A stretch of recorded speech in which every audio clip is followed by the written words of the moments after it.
No, officer, when I said we wanted to blow things up with our inkjet printer, I only meant the front pages of Europe's top football papers. Yeah, hello there. It is paper time, and after hearing the English papers droning on for the past week about Gareth Bale, what a relief to take a look at what's on the front pages of the continental press. Oh, boom Bale. Yes, very much the same story over there. Here's El Mundo Deportivo, for example, fresh out of Catalonia, announcing that Barcelona are joining Europe's big clubs in chasing the Welshman, with presumably Maicon puffing away some distance behind. Rest of the Spanish press taking much the same theme. El País saying Spurs have got a cyclone on the wing. Marca even announcing that he's a Galactico. And plenty of baleful headlines, as you'd expect, in the Italian papers too. Here's Gazzetta, what harm Bale does. Corriere dello Sport, Bale lays out Inter, and Gazzetta again. It's an English lesson. He's Welsh, of course, but Bale unleashed. Benitez says he was too quick. Who knew? Slightly a different approach in the French press, incidentally, who revealed that Inter were beaten by Gallas and Kabul, who are French, incidentally. Well, it was certainly a brilliant showing by Bale, who's now notched up 3 goals and 2 assists in 2 games against the European champions. The Italian press, though, rather wondering, since Wes Brown and Phil Neville have been able to stop Big Gareth recently, couldn't Rafa Benitez come up with something better in the way of a defensive plan, especially after the way Inter were left clutching at straws by Bale in the first game? Well, with that meaty question hanging in the air, it's on we move to the German papers, where the Bale business has been taking a back seat this week to 2 other big stories, civil war at Bayern and Schalke.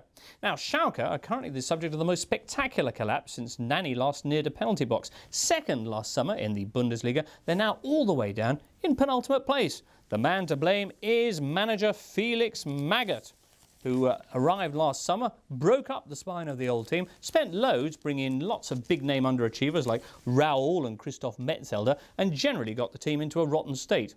Well, he is called Magath.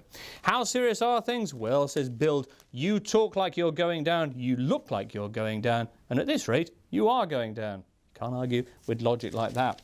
Meanwhile, I mentioned the Bayern business, a real war of words going on in Munich. All began after club president Uli Hoeneß last Sunday stunned TV viewers by casually announcing in the middle of a TV show that he couldn't stand manager Louis van Gaal, who is, according to Hoeneß, arrogant and never listens to the advice of people like Hoeneß, who've been in the game ages and won loads.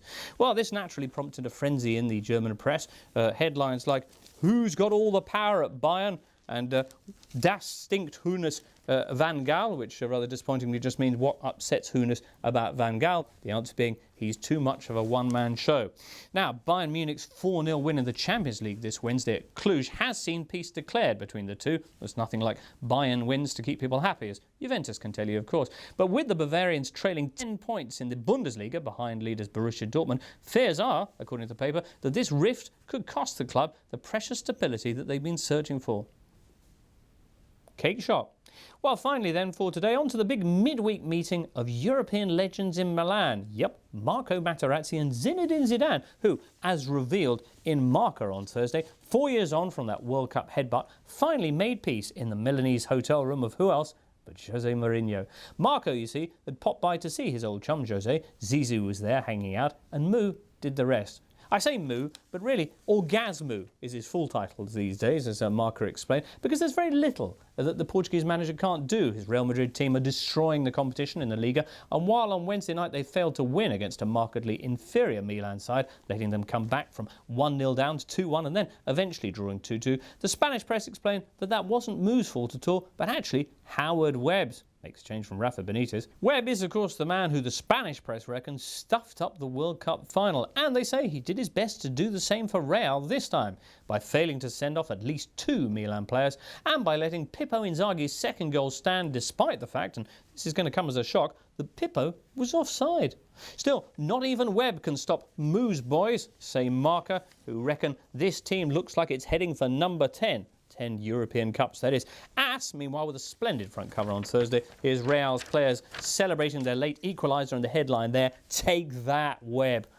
Now, a rather different view of things in the Italian papers, where Wednesday's game was all about the Super Pippo, the 37-year-old substitute who not only became the European Cup's top scorer ever with 70 goals, but, being Pippo, went on the bench with at least 2 goals worth of celebratory jerseys for when he did.